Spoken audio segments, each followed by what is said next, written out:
저는 오늘 교회는 병원이다, 시작, 교회는 병원이다 하는 제목으로 은혜를 나누겠습니다. 이 가정교회 또 신약교회 제대로 되기 위해서 저는 이번 연수와 또 컨퍼런스를 통해서 더 철저하게 우리가 가정교회 정신으로 무장이 돼야 되겠다. 쉽게 말하면 의식화죠, 의식화. 사실 우리가 무슨 일이든지 마찬가지지만 신앙생활도 두 가지인 것 같아요. 의식화와 생활화예요. 철저하게 우리의 생각이 바뀌는 거죠. 우리의 가치관이 바뀌는 거죠. 늘 생각의 중심이 무엇이냐에 따라서 우리 인생이 결정되잖아요. 항상 하나님의 나라, 하나님의 말씀, 하나님의 그 꿈을 갖는 것이 의식화죠. 그리고는 생활화예요. 그것을 어떻게 해요? 실제로 실천하는 거죠. 그렇게 사는 거죠. 그렇죠? 그래서 다른 말로 말하면 믿음과 습관이죠. 믿음과 습관. 강력히 내 마음에 확신하는 대로 그대로 실천하는 것이 생활화되고 습관화되면 그러면 우리의 삶이 운명이 달라질 수가 있을 것입니다. 가장 중요한 게 교회가 과연 뭐냐? 교회의 그 본질이라고 그럴까요? 교회의 어떤 그 그림을 우리 마음에 의식화하는 게 참 중요한 것 같아요. 여러분, 우리 크리스찬에게 있어서의 교회의 중요성은 아무리 강조해도 지나치지 않죠. 교회의 비중으로 말하면 예수 제대로 믿으려면 사실 교회가 거의 전부라고 할 수 있어요. 가정생활과 연결되고 나가서 일터에서 일하지만 모든 중심이 바로 교회예요. 하나님 앞에 나와서 이 귀한 주일을 주님께 드리고 예배를 드리고 봉사를 하고 교제를 하며 헌금도 11조도 하나님 앞에 드리고 그리고 그뿐입니까? 또 주중에도 기도하고 새벽 예배 나오고 수예배도 나오고 또 목장에 함께 모여서 이 시간과 물질과 우리의 에너지를 사실 투입하는 걸 볼 때 이 교회의 비중은 엄청난 거예요. 그러니까 교회의 비중이 굉장히 크다는 점과 함께 그 교회에 대한 기대치도 굉장히 사실은 높죠. 근데 그 기대치에 못 미칠 때 우리는 실망하고 더 나아가서 심지어는 교회를 떠나기도 합니다. 교회를 자꾸 옮기기도 합니다. 그래서 이른바 가나안 성도, 저는 처음에 가나안이라고 그래서 젖과 꿀이 흐르는 축복을 받았나 그랬더니 안 나가에 뒤집어서 가나안. 그래서 예수를 믿는데 교회를 안 나가는 사람들이요, 지금 교회를 나가는 사람은 더 많아요. 주일 출석에 주일 성수하는 그 숫자가 안 나가는 사람 못 미친다는 거죠. 사실 비극이죠. 사실 여러분, 교회를 안 나가고 교회를 떠난다 그러면 사실상 신앙은 절망입니다. 포기하는 거예요. 내 나름대로 집에서 가정 예배 드린다. 여러분, 그게 몇 번 드리지 오래 갑니까? 기독교 방송, 극동 방송 듣고 예배 드린다. 여러분, 불가능합니다. 교회는 이 땅에 우리 그리스도인들에게는 결정적인 하나님의 가치예요. 그렇다면 이 교회가 과연 어떤 교회의 모습인가? 정말 우리가 생각하는 이상적인 교회는 과연 무엇인가? 여러분, 성경에 보면 가장 이상적인 교회라고 할 수 있는 데가 에베소 교회예요. 이 에베소 교회는 굉장히 위치가 좋았어요. 교회가 위치가 좋아야 되잖아요. 에베소라고 하는 이 위치는 지금 터키에 있는데 지중해를 끼고 있는 이 에베소가 지금도 굉장히 교통의 요충지예요. 그래서 성지순례 가시는 분은 신약 코스에는 반드시 에베소를 들러요. 왜냐하면 볼 게 너무 많아요. 지금 2, 3천년이 지났는데도 로마 제국의 로마 다음에 위대한 도시였어요. 지금도 그 2000여 년 전에 깔린 도로가 아직도 멀쩡해요. 그리고 건물이고 시설이고 그 원형 경기장이며 이 모든 것들이 여러분 대단한 겁니다. 그 당시에 문화나 또 경제나 민도가 최고의 자리가 바로 에베소였어요. 그 교회에 세워진 교회인이 오죽해요. 그리고 설립자가 누구예요? 바로 사도 바울이에요. 대사도 바울이 그 교회를 시작했고, 뿐만 아니라 이상적인 교회, 좋은 교회라면 훈련된 지도자가 많아야 되잖아요. 근데 에베소 교회는 사도 바울이 각별히 사람들을 많이 키웠어요. 대개 그 사도라 함은 어느 한 곳에 머무르지 않습니다. 교회를 개척하고는 또 떠나서 다른 교회 가서 또 복음 전하고 교회를 개척하고 이렇게 순회하는 자가 사도였었어요. 그래서 바울이 교회를 여러 군데 개척하고 또 순회하고 그래서 쓴 게 다 뭐냐면 편지, 바울서신. 이게 신약 성경의 절반을 차지합니다. 그런데 이 에베소 교회는 보통 6개월에서 1년밖에 머물지 않는데 에베소 교회에서는 3년이나 머물렀어요. 3년 동안 머무르면서 제자들을 키운 곳이 바로 두란노라는 곳이었어요. 그래서 두란노 서원. 지금도 그 흔적이 있습니다. 가보면 우리나라에서는 두란노 출판사, 두란노 서원이 있어서 교회 굉장히 익숙하죠. 이렇게 참으로 이상적인 신약교회 중에 가장 멋진 교회라고 생각하는 이 에베소 교회, 과연 그 교회의 실상은 무엇일까? 여러분 들여다보면 깜짝 놀랍니다. 오늘 말씀에서 그것을 엿볼 수 있습니다. 자, 25절을 볼까요? 자, 4장 25절 시작. 그런즉 거짓을 버리고 각각 그 이웃과 더불어 참된 것을 말하라. 이는 우리가 서로 지체가 됨이라. 자, 여기 보니까 바울이 에베소 교회 교인들에게 거짓을 버리라 그랬어요. 에베소 교회는 거짓말쟁이가 많다는 거예요. 버리라는 말은 뭐냐면 습관이 됐고 너무 많으니까 이걸 버리라 이렇게 얘기합니다. 가장 이상적인 교회라고 하는 에베소 교회에 거짓말하는 사람이 이렇게 많았다 이 말이에요. 그 다음에 또 보니까 자 26절을 읽습니다. 시작. 분을 내어도 죄를 짓지 말며 해가 지도록 분을 품지 말고. 분을 내어도 죄를 짓지 말아라 그랬어요. 에베소 교회는 혈기가 있는 교회였던 것 같아요. 막 사람들끼리 싸우면서 분노하고 그래서 죄도 짓고 그리고 하룻밤이 지나도록 그 분을 풀지 않는. 그래서 27절 그 다음 절에 보면 마귀에게 틈을 주지 말라 그랬어요. 그러니까 마귀의 올무가 되는 거예요. 여러분 화내고 원망하고 불평하고 남을 미워하면요 마귀 밥이 되는 거예요. 그러니까 오죽하면 바울이 에베소 교회 교인들에게 분을 내지 말라, 분을 내도 죄는 짓지 말라, 그리고 분 낸 거를 하룻밤 넘기지 말라 이렇게 권면을 하는 거예요. 저는 28절이고 깜짝 놀랐습니다. 자, 4장 28절 시작. 도둑질하는 자는 다시 도둑질하지 말고 돌이켜 가난한 자에게 구제할 수 있도록 자기 손으로 수고하여 선한 일을 하라.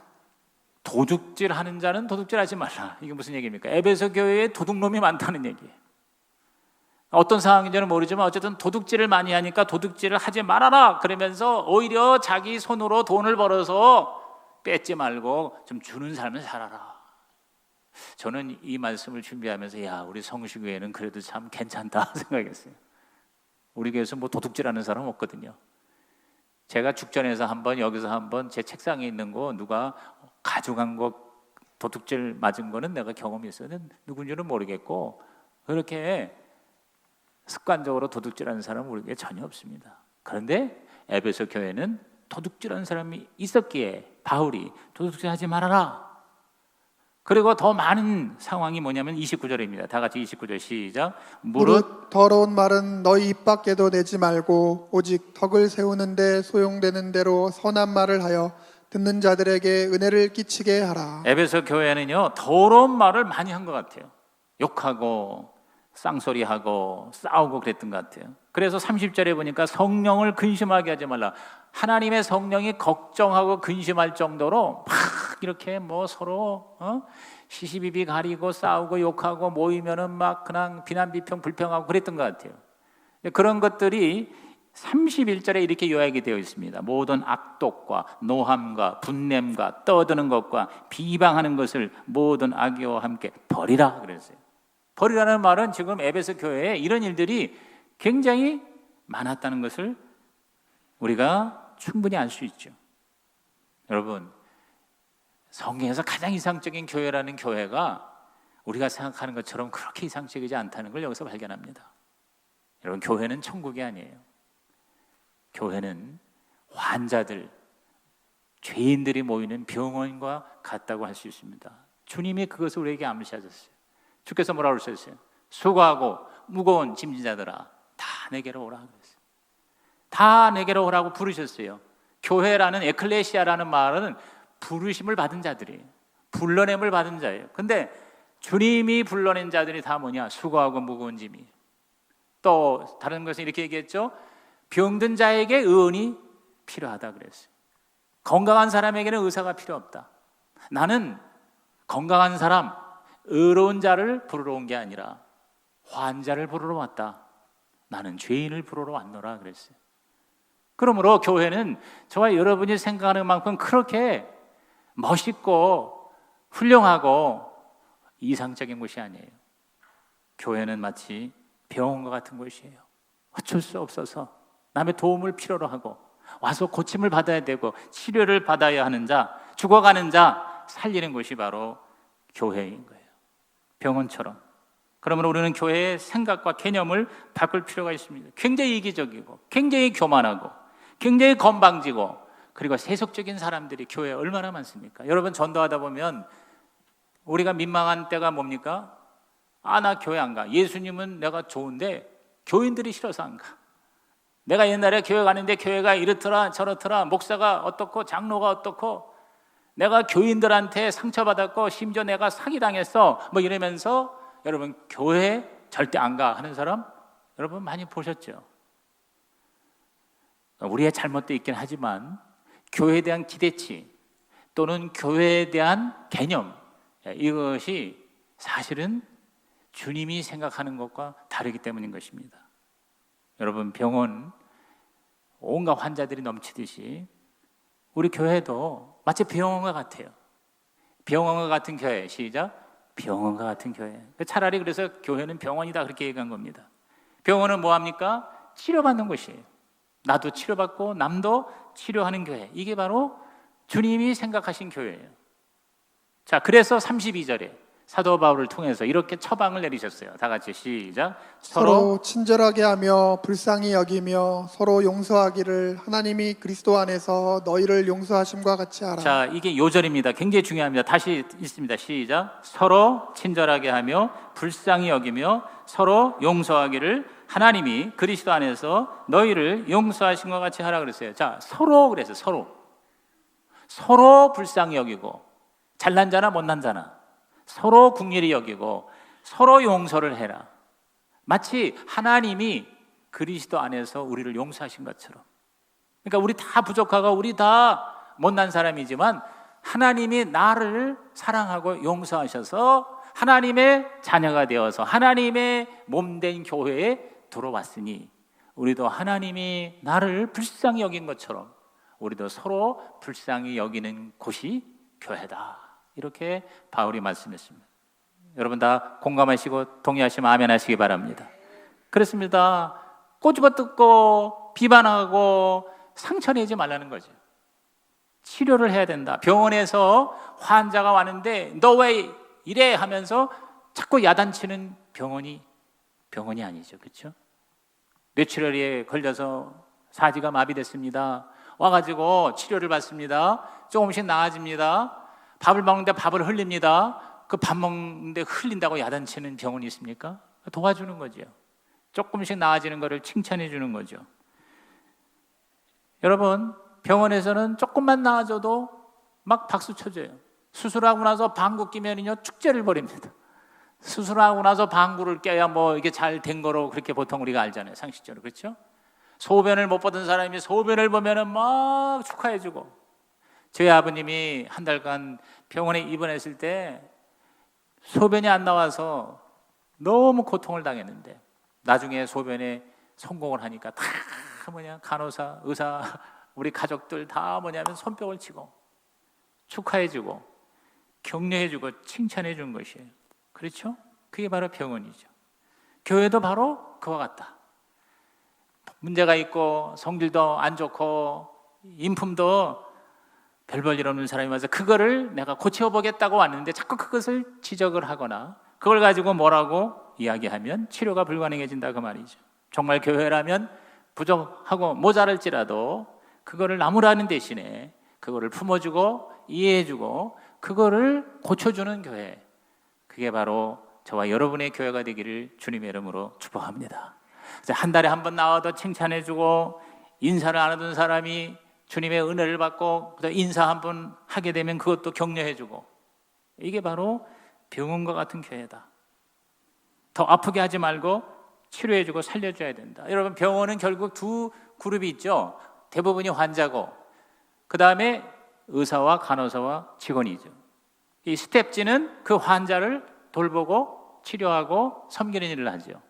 오늘 저와 여러분이 우리 교회 온 지가 어느 정도 되어 치료가 되고 구원을 받고 그리고 훈련을 받아서 의사와 간호사의 역할, 직원의 역할을 하면서 새로운 초신자들을, 환자들을 잘 돌보아주는 그러한 교회가 바로 주님이 꿈꾸셨던 교회, 우리가 지향하는 가정교회와 신약교회가 되는 줄로 믿는 것입니다. 이 치료를 위해서는 가장 좋은 효과 있는 분위기가 뭐냐? 가족의 분위기다. 그 말이에요. 가족적인 분위기. 왜? 가족은 서로 이해하는 거예요. 서로 불쌍히 여기는 거예요. 갑자기 가족 중에 한 사람이 문제가 생기거나 병이 들면 내치지 않고 그걸 내 걸로 여기고 힘들어도 불편해도 같이 뭐예요? 동참해 주는 것이 바로 가족이다. 가정교회라는 게 바로 그런 의미예요. 그래서 우리는 사실은 교회 와서도 무슨 직책이나 직함 이런 거 부르는 것보다 가족으로 부른다면 형제 자매라는 말이 사실은 가장 바람직해요. 성경에서도 형제 자매 이런 얘기를 하잖아요. 바울이 로마서에 편지를 썼을 때 어느 자매 어느 형제에게 문안하노라 그렇게 얘기를 했어요. 그래서 제가 연수 갔던 우리 시스턴 서울교회는 그 최영기 목사님이 부임하자마자 첫날부터 무조건 형제 자매로 부르도록 그렇게 교회를 바꿔버렸어요. 그러면서 그런 얘기를 하더라고요. 가족들이 모였는데 명절 때 모였는데 가족들끼리 김 사장, 박 여사 그렇게 얘기하냐 이거예요. 그러지 않다는 거죠. 형님, 아우, 형제 자매 이렇게 얘기한다. 그러니까 이름을 부르고 그 뒤에다가 형제님, 자매님 그렇게 하라. 그래서 완전히 문화가 그렇게 됐어요. 이번에 제가 가보니까 80 다 된 분한테도 목장에서 형제님 이렇게 부르더라고. 자매님 이렇게 부르더라고. 좀 어색할 수 있으나 완전히 문화가 그렇게 되니까 그러니까 거기는 그저 목사 그다음에 목자 목녀고 다른 직책명이 없어. 그냥 형제님, 자매님이에요. 성도님 그렇게 얘기를 합니다. 왜? 가족이라는 거죠. 형제 자매라는 거죠. 하나님을 아버지로 모신 형제와 자매다. 그래서 그 가족에서는 실수를 해도 용납하고 용서해주고 치료해주는 분위기가 중요하다. 그래서 지난주에도 제가 가서 배운 게 바로 가정교회는 첫째가 정신이고 둘째가 분위기고 셋째가 리더십이다. 그렇게 제가 정리를 한 것이죠. 사실 우리가 막 그냥 불합리한 것을 지적하고 잘못된 것을 칼같이 얘기한다고 해서 해결이 되냐? 그렇지 않은 경우가 많은 것 같아요.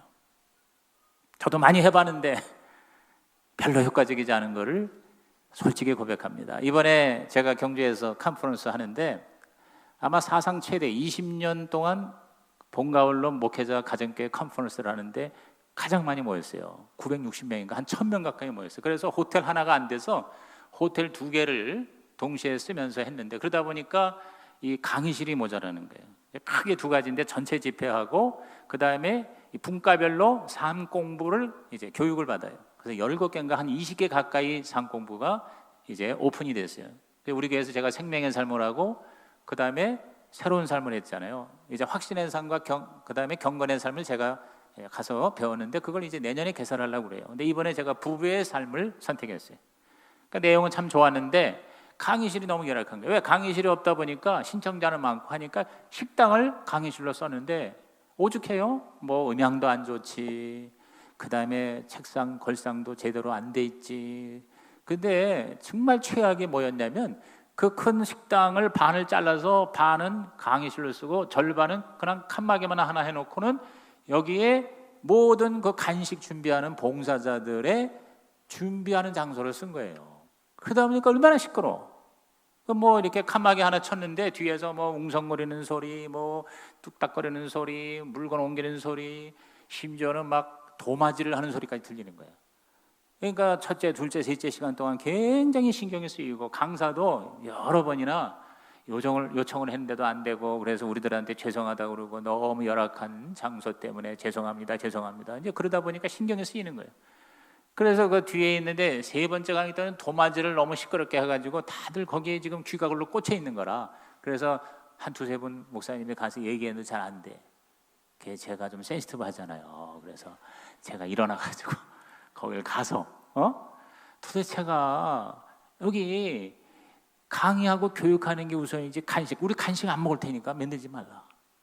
1000명분을 준비하려니까 오죽해요? 한 10여 명이 모여서 그래서 계속 자꾸 뭐라고 하니까 제가 책임자 오라고 하세요. 내가 그랬어요.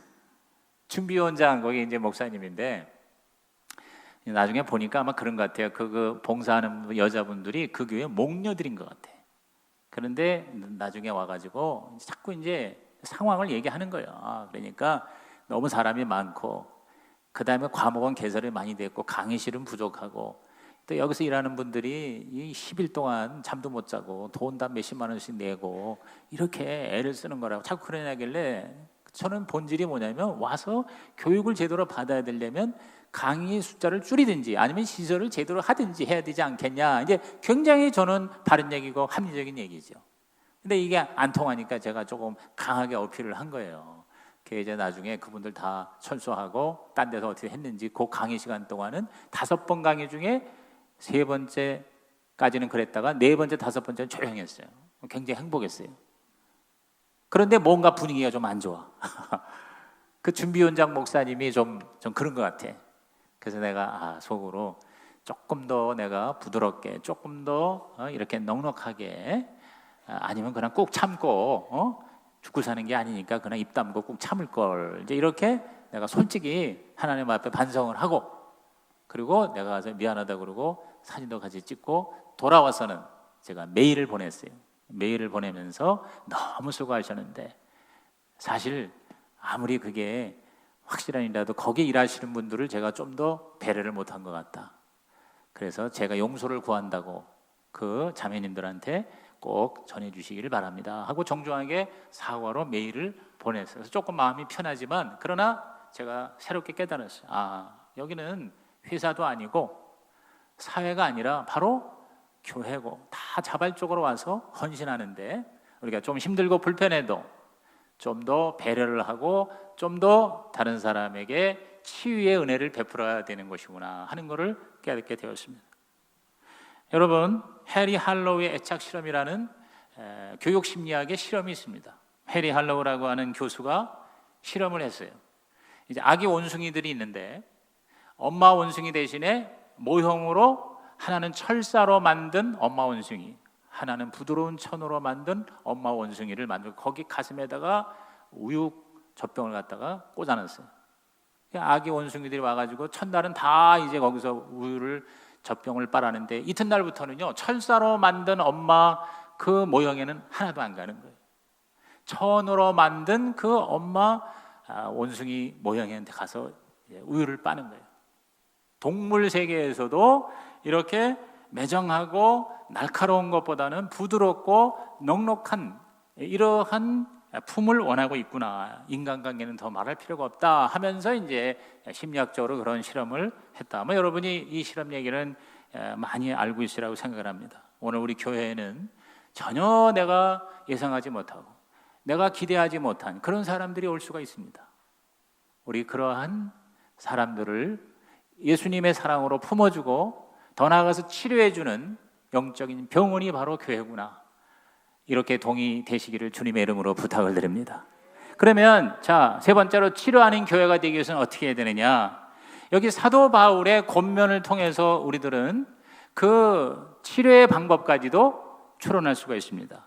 우리 다시 4장 25절을 읽어보겠습니다. 시작. 그런즉 거짓을 버리고 각각 그 이웃과 더불어 참된 것을 말하라. 이는 우리가 서로 지체가 됨이라. 자, 사도 바울은요 우리를 치료하고 우리들을 회복할 때 말라라는 말 대신에 하라라는 말을 많이 강조합니다. 다시 말해서 부정을 치유하기 위해서는 긍정을 강화시켜야 된다는 거예요.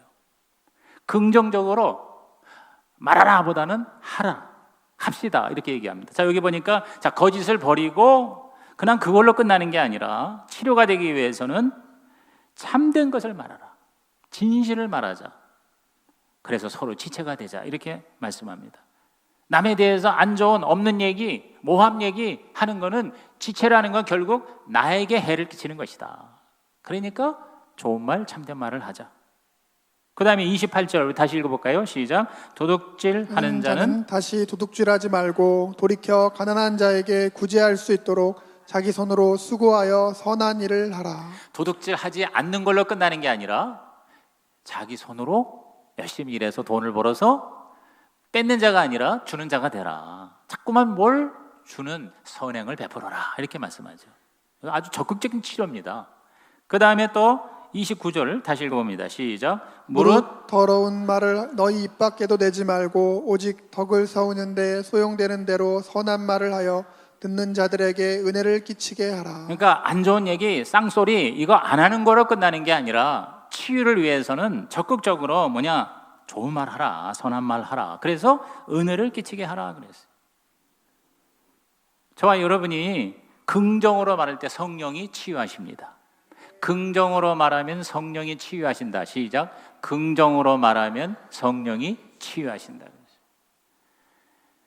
여러분, 우리가 이 말하는 대로 된다, 이 언어의 파워에 대해서 세상에서도 많이 가르치잖아요.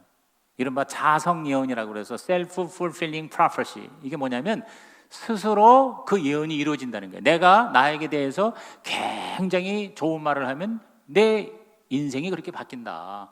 이른바 확언이라든가 다짐이라든가 영어로 confirmation, affirmation 이런 것들이 바로 뭐냐면 언어로 우리를 치유하는 거예요. 언어로 내 자긍심을 계속 높여주는 거예요. 이런 식으로 우리가 좋은 말을 할 때 놀라운 일이 일어난다. 이렇게 바울은 아주 긍정적인 치유를 우리에게 소개해 주고 있어요. 오늘 저와 여러분이요, 결심하고 말하고 실천하면 기적이 일어날 줄로 믿습니다. 제가 이번에 최영계 목사님한테 뭘 배웠냐면 그분은 이렇게 얘기하시더라고. 자기는 어디 가서 세미나나 강의나 설교를 들을 때 내용을 노트하지 않는데요. 내용을 노트하기보다 자기 결심을 노트한대요. 자기 결심을 노트한대요. 여러분이 오늘 제 설교를 들을 때 설교 내용이 이렇다 해서 정보를 적는 게 아니라 내 결단을 적는 거예요. 내가 이 설교를 듣고 내 이 강의를 듣고 내가 어떻게 할 것인가 라고 하는 결심. 그래서 3박 4일 동안에 이 컨퍼런스를 여러분들이 듣고 그 내용을 들고 가지 말고 여러분의 결심을 마음에 품고 노트에 적고 가세요. 그래서 제가 2가지 결심을 해서 목자 목녀한테 올린 거예요. 내가 이 컨퍼런스 끝나고 나서 반드시 이것을 하리라 라고 하는 결심. 그리고 그걸 자꾸 얘기하는 거예요. 그리고 그걸 자꾸 기도하고 자꾸 실천하다 보면 조금씩 저와 여러분은 올바른 방향만 확실하면 반드시 좋은 미래가 펼쳐질 줄로 믿는 것입니다. 저는 우리 성시교회가 앞으로 반드시 잘 될 것을 믿습니다. 지금 많이 힘들지만 왜 우리는 좋은 교회가 되겠다고, 성경적인 교회가 되겠다고, 그리고 많은 사례가 있고 결과가 있고 검증이 된 그 길을 우리는 걸어가는 거예요. 목적과 방향이 분명하면 속도는 느릴지라도 언젠가는 저와 여러분이 하나님의 영광과 자랑이 될 줄로 믿는 것입니다. 그러니까 여러분 결심하셔야 돼요. 오늘 여러분 이 설교를 듣고 여러분 어떤 결심을 하시겠습니까? 우리는 어떻게 해야 하겠습니까? 여러분 치료가 일어나기 위해서는 절대로 대그룹에서는 불가능합니다. 여러분이 이렇게 예배를 드리고 설교를 듣고 감동은 받고 도전은 받을지라도 또 결심까지 한다 할지라도 실제로 내가 변화되고 달라지고 치료가 되기 위해서는요 소그룹으로 들어가야 돼요. 그게 목장입니다. 그게 바로 가정교회입니다. 이 최영계 목사님이 25년 전에 휴스턴의 서울교회 부임했을 때 교회가 굉장히 시끄러웠어요. 문제가 많았어요. 딱 첫날에 이런 내용으로 가정교회 정신을 심어주면서 이제부터는 형제자매입니다. 무슨 직책과 직분과 이런 부르지 마시고 무슨 형제님, 무슨 자매님 이렇게 부르세요. 그러면서 교회를 23개로 쪼개버렸어요. 그게 가정교회예요. 대여섯 명의 목장으로 가정교회로 한 달 내로 23개로 그렇게 나눠버렸어요. 한 200명 가까운 교회를 23개로 이렇게 나눠버렸어요. 그래서 그 가정교회에 들어가서 거기서 치유의 병원의 역사가 일어나기를 강력하게 주문을 했어요. 성도들이 순종했어요. 그래서 그 23개가 지금 200개 이상의 목장이 되면서 그 교회가 지금 엄청난 선한 영향력을 미치고 있다는 것입니다. 그렇습니다. 우리가 많은 사람을 사랑할 수 없어요. 자, 우리가 이웃을 사랑해야 된다 다 알잖아요. 복음을 전해야 된다 다 알잖아요. 그런데 알기만 하지 도전만 받았지 실제로 가서 우리가 그것을 실행할 수 있는 현장이 없는 거예요.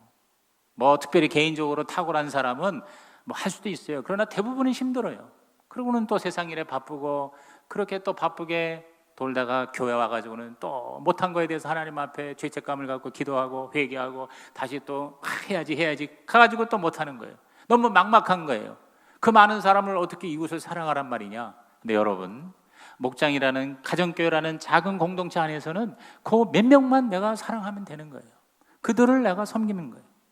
그들과 서로 피차 국리를 여기고 불쌍히 여기고 같이 기도해주고 같이 밥 먹고 같이 섬겨주다 보면 또 자기의 문제를, 환자가 병원에 와서 자기 그 환부를 보여주면서 치료가 되듯이 자기의 문제를, 자기의 아픔을, 자기의 상처를 오픈하면서 그걸 같이 불쌍히 여기면서 너 왜 이랬어? 아, 너 그렇게밖에 안 되는구나. 그건 가정교회가 아니죠. 그런 일이 있으시군요. 기도해 드리겠습니다. 이렇게 아픈 마음이, 상처가 있군요. 불쌍히 여기는 마음, 여러분, 그걸 통해서 성령이 역사하여 치유의 기적의 역사가 일어날 줄로 믿는 것입니다. 이것이 바로 뭐예요? 신약교회, 가정교회예요. 저는 여러분에게 도전합니다. 아직도 제가 이번에 결심한 것 중에 하나가 내년까지 우리 교회가 정회원 교회가 되는 거예요. 가서원에. 정회원이 뭐냐면 주일 출석의 70%가 목장 안에 들어가는 교회예요. 그리고 목장 안에서 매주 평균 90%가 출석을 하는 거예요. 10명의 목원이 있다면 9명이 다 참석을 하는 것이 정회원이에요. 저는 내년 1년 동안에 그 정회원이 되길 바라요. 여러분이 목장에 소속이 되면 되는 거예요. 그리고 힘들고 불편하고 바빠도 우선순위를 정하고 거기 참여해서 같이 서로 섬기고 사랑하는 훈련을 거기서 배우는 거예요. 그래서 예수님의 제자가 되는 거예요. 예수님의 성품을 닮아가고 예수님의 사역에 동참하는 삶을 의도적으로 내가 그렇게 헌신을 하다 보면 여러분, 자기도 모르는 사이에 우리는 남을 치료하고 남을 구원하고 남을 도와주는 예수님과 비슷한 동역자가 될 수가 있는 것입니다. 그게 바로 목자 목녀입니다. 여러분, 제가 어제 그제 우리 아내 친구를 통해서 이런 얘기를 들었어요. 자기가 지금 50인데 어렸을 때부터 교회 나갔대요. 따지고 보니까 40년 이상을 교회를 다녔는데, 그런데 자기 모습을 보니까 정말 자기가 주님을 닮았는지 의심스럽다는 거예요. 오히려 자기 30대에 예수 믿던 때가 훨씬 낫던 거예요. 지금 자기는 너무 자기가 봐도 한심하다는 거예요. 무슨 변화가 별로 없다는 거예요. 교회만 다녔지 내가 정말 주님이 원하시는 그런 그리스도의 제자가 되고 있는 것에 대해서는 허무하다 하는 느낌을 가져요. 내가 속으로 그러면 목장으로 오라고 그래, 그렇게 얘기하려다가 말았죠. 가정교회는 다른 교회 다니는 사람을 오라고 하는 교회가 아닙니다. 믿지 않는 자, 믿다가 오랫동안 타락한 자, 그들을 예수 믿게 해서 영접시키고 침례주고 목장에 성실한 가족으로 소속시키고 거기서 목자 목녀를 그대로 본따서 예비 목자 목녀가 되어 1, 2년, 3, 4년, 5, 6년 되면 여러분 멋있는 주님의 제자가 될 수가 있는 것이죠. 오늘 여러분이 바로 그러한 교회 지체가 되기를 주의 이름으로 축복합니다. 우리 잠시 1분 동안 침묵의 기도를 드리겠습니다. 묵상 기도를 드리시면서 오늘 이 말씀을 듣고 여러분이 어떠한 결심을 했는지 그 결심을 여러분의 마음의 노트나 아니면 주보에 우리 예배 순서지에 박스가 있습니다. 오늘의 결단, 거기다가 적어보시기 바랍니다.